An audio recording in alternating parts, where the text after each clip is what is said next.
कावळ अटकवली त्या बेलीच्या झाडाला हो हाती दादा पाल्याची झाली बोली बोलते माझ्या पित्याला काय बोले माझ्या दादा ग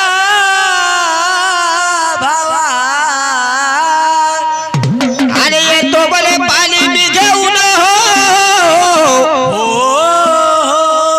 आणि बाळ चालव लाली गुण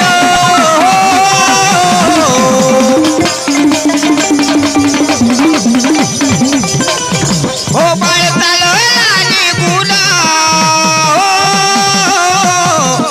असं चालतं भाऊ